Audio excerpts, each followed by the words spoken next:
Hi friends, ഞങ്ങളൊരു jam ഉണ്ടാക്കാൻ പോവുകയാണ്. അതിന് വേണ്ടുന്ന സാധനങ്ങളാണ് ഇവയെല്ലാം. ഞാനിതെല്ലാം തോല് കളഞ്ഞ് വെച്ചിട്ടുണ്ട്. ഇതെല്ലാം ഒന്ന് നമുക്ക് പുഴുങ്ങിയെടുക്കാം. 1/2 ഗ്ലാസ് വെള്ളം, ഇതിന് പുഴുങ്ങാനുള്ള വെള്ളം ഇതിൽ ഒഴിക്കുന്നുണ്ട്.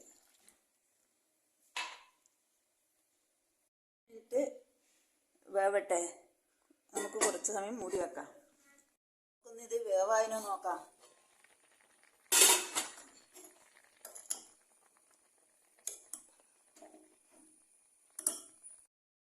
നമുക്ക് വാങ്ങി വെക്കാം.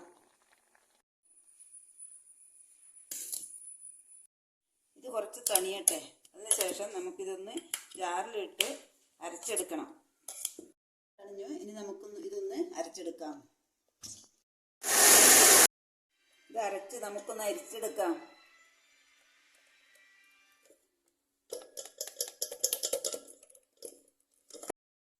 കുറച്ച് ബീറ്റ്റൂട്ട് ഉണ്ട്, ഫ്ലേവറിന് വേണ്ടി അരച്ച് ഒഴിക്കുന്നുണ്ട്. നമുക്കൊന്ന് ഉരുളി അടുപ്പത്ത് വെക്കാം. ഇതൊന്ന് ഉരുളിയിലൊഴിച്ച് ഒന്ന് തിളച്ച് കുറുകട്ടെ. കുറുകി വരുന്നുണ്ട്, നല്ല മണം.